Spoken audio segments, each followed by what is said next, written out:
Alright, time here to talk about chapter 10, lesson 2. Yeah, and this chapter here is going to focus on, this section I should say, going to focus on a bunch of things that happen here in the second New Deal, so let's get right to it, alright? And the essential questions that we're going to be taking a look at here is, can the government fix the economy, and is the government responsible for the economic well-being of its citizens? And what we're going to see here is that, yes, the government can fix the economy with the second New Deal, funding deficit spending, and yes, but the president can only do so much to fix the economy. We got to have other people and other businesses taking care of that business too. And is the government responsible for the economic well-being of its citizens? Well, yes, but not just those who do manual labor. There's got to be other people too, like artists maybe. And yes, the Western Act is going to help unions, and Social Security helps the elderly. So that's kind of where we're going to be going here in this lesson today. And we'll see what this takes a look at as we go. And we'll move from there, all right? And what we're looking at here with this second New Deal is going to be Franklin Roosevelt attempting to work politics so that he's reelected in 1936. Remember that Roosevelt takes office in 1932. He'll serve for 4 years. He'll face reelection in 1936. And then if he's elected, he'll be reinaugurated in 1937. So he needs to consider making sure his policies are going to bring all the people on board that he needs to be successful, whether it's going to be white Southerners, immigrants, progressives, African Americans, whether it's going to be women, whether it's going to be intellectuals. He's got to find a way to make sure all these people will vote for him.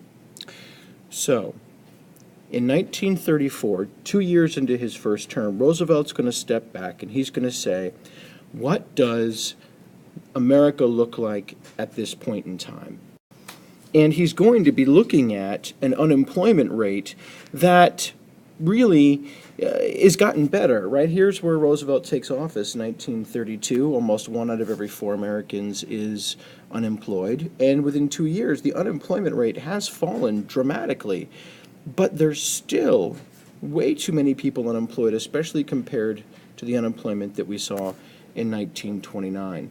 So Roosevelt is really going to have to consider or think about ways in which he can get more people back to work, especially if he wants to be reelected. So he's going to step back, and in this lesson we're going to talk about all the different programs he puts into place so that by the end of his first term in 1936, that unemployment rate is going to be even lower, so that by 1936, when he wants to get reelected, that unemployment rate is going to be down here right near 10%. So look for him working today to generate programs so that everything he does is going to be pushing that unemployment rate lower. So much so that even when he takes place in 1936, he's going to believe that there's a lot of work left to be done. He's going to say here that I see 1/3 of a nation ill-housed, ill-clad, ill-nourished. We've got to make sure we're helping the poor. He's going to push through a bunch of different acts, a bunch of different laws to try and help those people. This is your essay question, so you're going to be taking a look at how, even at the start of his second term, there's a lot of work to do. He's going to push through things like the National Housing Act, Fair Labor Standards Act, Farm Security Administration, these kinds of programs to help him keep people employed and to keep people supporting him and his policies. So let's take a look at the second New Deal. A New Deal which stretches and starts in 1935 and goes to about 1936. Now, at the heart of any government program is going to be, how do you pay for it? Right? If Roosevelt wants to put all these people back to work, just like his former Republican president wanted to do, Hoover, you have to pay for it somehow. You've got to find a way to make sure that people are using, or that program is paid for. So you know that there are generally 2 ways to do that, right? And we talked about that last chapter. You can have taxes, or you can borrow the money and repay it. Roosevelt is going to say, you know what we're going to have to do? We're just not even going to be able to have a balanced budget. A balanced budget is where your expenses equal your revenue, the amount of money you bring in. We're just going to have to use something called deficit spending, where you borrow money to pay for those government programs, and you attempt to fund your government that way for at least a little while. And this is something that has been done for a long time by a lot of different presidents. First thing to understand, again, and make sure you get this, is that in deficit spending, what you're looking at is a lot of expenditures, right? And this is going to be the second New Deal. All the programs we'll talk about today. And you have only a little amount of money coming in, revenue. And this, of course, is because everyone that we know, right, is so poor. There's so many businesses that have collapsed, right? So they're not in business anymore paying taxes. People are unemployed, so they're not paying taxes. So you have to fund these expenditures somehow. And the answer to do that, the solution in deficit spending is to take out that loan. And it's highly controversial because someone has to pay it back, right? Just like any credit card bill. Who's going to pay that back, right? When you look at this, conservatives typically dislike the New Deal because it has too much regulation of business and too much power to the president. And typically, while you see Republicans not like deficits, what I want you to understand is that even in the present day, most presidents, Republican or Democrat, have used deficit spending. Here's Reagan. Reagan is a Republican. He used deficit spending. So are the two Bushes, Republicans. They also used deficit spending. And even President Clinton and Obama here as Democrats, they too use deficit spending.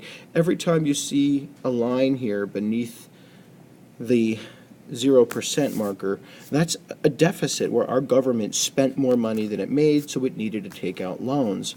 And this is really going to try and motivate and keep our economy moving so that we can be successful in the long term. This is going to cause an increased conflict with conservative Republicans and conservatives in general. Roosevelt, between 1932 and 1934, puts in the first New Deal, and it has success. The country is on the path to prosperity again.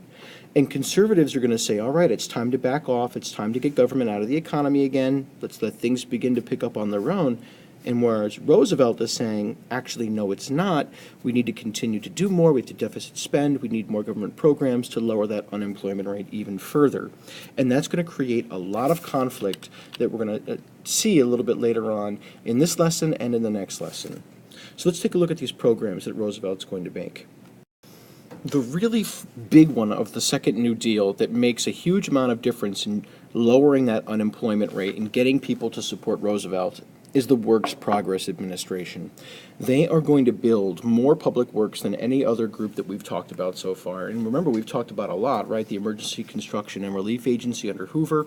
We talked about the PWA yesterday, under the first New Deal. Now we're taking a look at the Works Progress Administration, and they are going to build tons of stuff, more than any other. It's the largest public works program. But what's interesting about this is that, remember, Roosevelt is trying to build a coalition, a group of people, a New Deal coalition, a group of people that are going to support his policies and programs. And so we know that pretty much anyone who he gives a job to is going to support him. And so lots of people doing manual labor in these public works will support him. But what's interesting is that Roosevelt is expanding that New Deal coalition to include not just people that are unemployed, but also intellectuals, people that are academics, people that are artists, musicians, theater people, and writers, because the WPA, for the first time, is going to put those people to work as well, documenting life during the Great Depression. In fact, this photograph taken by, I don't know if you remember, Dorothea Lange, is part of the WPA's process to document the lives of Americans during the Great Depression. So the government paid Dorothea Lange to go to work to document the Great Depression, and it's how we know about the intense, immense suffering these people endured. So, thanks to the WPA, Roosevelt's now going to have at least two different groups, unemployed and intellectuals, that will continue to support him in the upcoming election in 1936. As you can imagine, though, even as Roosevelt is building support for his New Deal coalition, the enemies of the New Deal are going to continue to look for ways to strike it down and cause trouble for Roosevelt.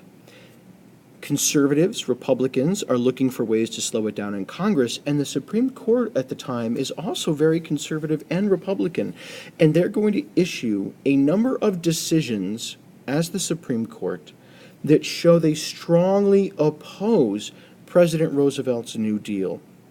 An example of this is when conservative Republicans sue the government in 1935 over the creation of the NRA, the National Recovery Administration.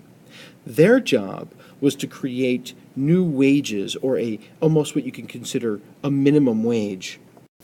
Roosevelt had long argued that big businesses like car companies, big businesses like steel companies, J.P. Morgan, Standard Oil, that they were all making record profits, but that their workers were suffering with wages that were way, way, way, way too low, a very low wage. And what Roosevelt's going to do with the NRA is pressure these businesses so that they raise the wages that they charge their workers, so that workers can have the ability to not just live well, but also to spend more.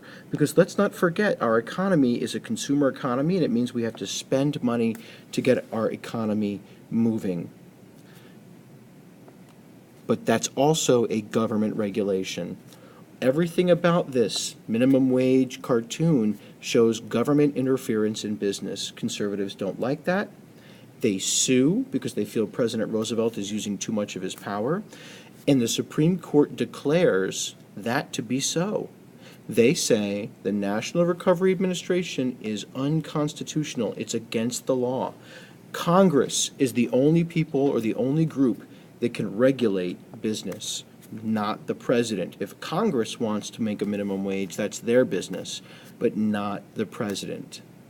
This really upsets Roosevelt because now he's going to have to find new ideas and new programs to keep those voters supporting him if he wants to win, not just in 1936, but also in 1940 if he runs again.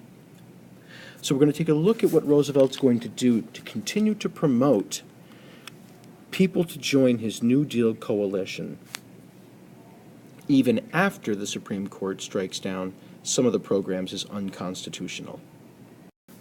And so as Roosevelt continues to pursue new groups to support his New Deal coalition, even as the Supreme Court is striking programs down as unconstitutional, let's take a step back and see what we've covered so far. What we've seen is, can the government fix the economy? Well, yes, it can if it can fund the second New Deal with deficit spending. But as we just saw, that the Supreme Court and conservative opponents of the second New Deal will keep President Roosevelt from doing everything. He can only do so much. Congress also has to play a role in trying to help better the lives of other people. And as we've seen, is the government responsible for the economic well-being of its citizens? Yes, and in the case of the WPA, the Works Progress Administration, not just those that do manual labor, but intellectuals as well. So now we'll see what Roosevelt can do to get more people back on board, supporting him, supporting his policies, so that the country can continue to recover during the Great Depression. And we're going to take a look at here two laws in particular and their impact. The Wagner Act, which is going to help unions, and Social Security, which is going to help the elderly, both groups which will end up supporting the New Deal coalition. So here we go. FDR in 1936 and 1937 is going to begin to push for support of something called the Wagner Act. What's really interesting about this is that for the first time ever, our government is going to say, you know what, workers, You actually have the right to work together to bargain for pay and benefits. Remember, Roosevelt wants to put money into the pockets of those union members. And if they can get more money, then they can spend it and get our economy moving again.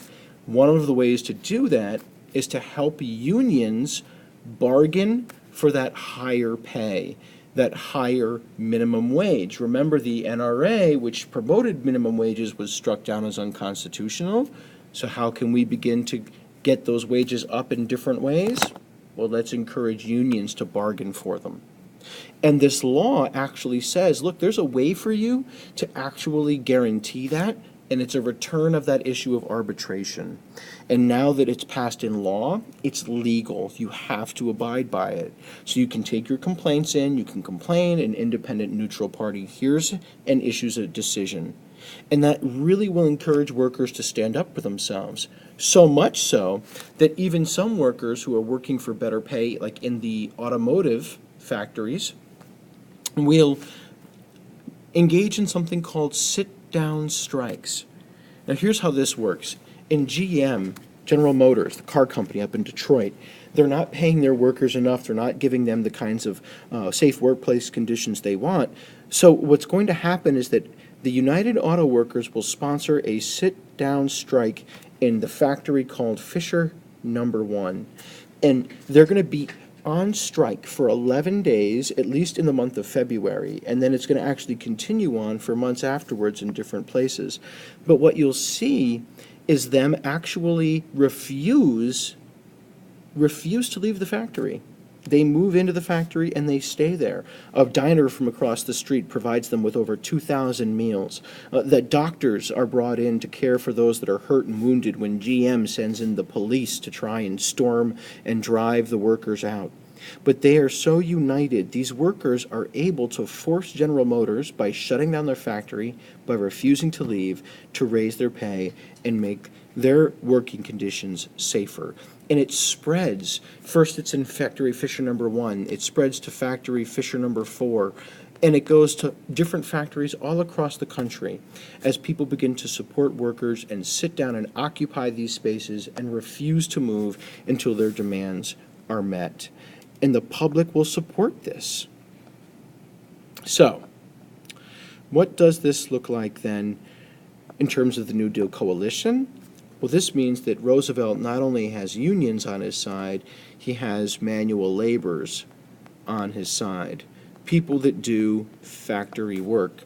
So he is able to get a lot of those people, helped by the NRA, back on board his New Deal coalition with the Wagner Act. The last major group that Roosevelt is going to focus on is the elderly. He's going to look for a way to get their vote by making their lives more financially secure.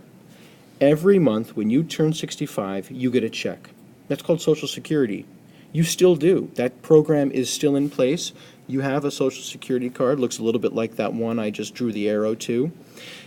And what happens here is that it's essentially an insurance measure, and it's going to help unemployed workers, the disabled, the poor, moms with kids. It's going to help these people, and it's kind of like insurance. Think about it like car insurance. Every month, you pay so much money for car insurance. You put in a little that month, and that month, and that month, and that month, and you keep paying into it. And then, sad face, you have an accident. And all of that money that you've paid in now is paid out to you so that you can get your car repaired. Happy face. Social Security is kind of like that. All of your life, you're going to be paying in to Social Security with the Social Security tax every month. And you'll continue to use it and from the age of 65 or until you meet one of the other categories that it's available. And you'll use it until you die. So here's a way for Roosevelt to get those votes. Roosevelt's going to say, elderly people, we're going to help you out. And it's hard to remove or modify because you've been paying into it all your life for the generation that comes before you, right? When we start this program, no one's been paying into it, right? We just have a bunch of old people and we want to start the program. Well, how can we do that? And the way Roosevelt is able to work it is actually very tricky.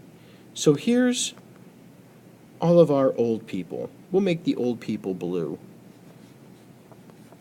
There's an old person with their little cane. Here's another old person with their walker. Okay.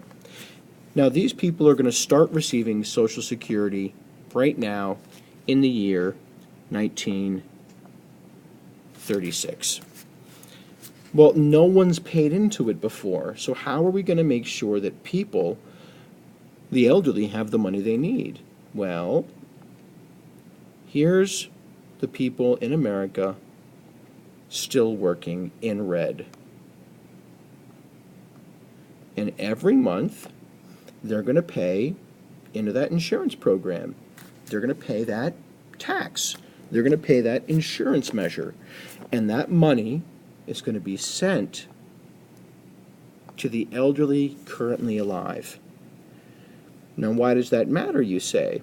Because fast forward, right? Fast forward another generation.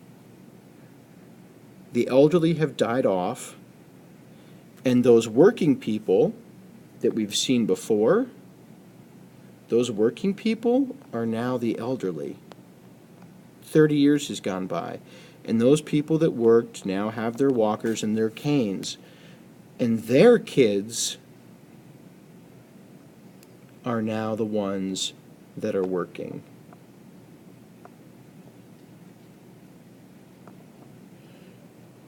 And those ones that are now working are the ones that are paying that Social Security tax that is going to the new elderly. And it goes on and on and on, just like that. Every generation paying for the generation that came before it. It's a brilliant idea because no one is going to want to see this Social Security end. No one's going to want to see it disappear because you've been paying for it all your life. Why should I not get the benefit when I've been paying for others? It's a clever idea. Unfortunately, it does not help many of the neediest Americans, at least not in the beginning, because it doesn't help farmers and household workers. This means that 65% of African Americans aren't going to support or aren't going to get Social Security. Roosevelt did this because he wants the support of those white Southerners in the New Deal coalition. So he needs their help, doesn't want to help too many African Americans design Social Security so it doesn't help them. He gets the white Southern vote in his New Deal coalition. So there is a great example of how Roosevelt goes about creating and getting all of those votes. And when we get back in class tomorrow, we'll talk much more about some of these essential questions and how Roosevelt handles the New Deal coalition. And in particular, we'll talk about how we see the elderly and white Southerners join the New Deal coalition with Social Security, how unions and manual labor workers join the New Deal coalition or stay in it with the Wagner Act, how intellectuals join in the New Deal coalition with the WPA, and the challenges that the president faces, given that he can only do so much.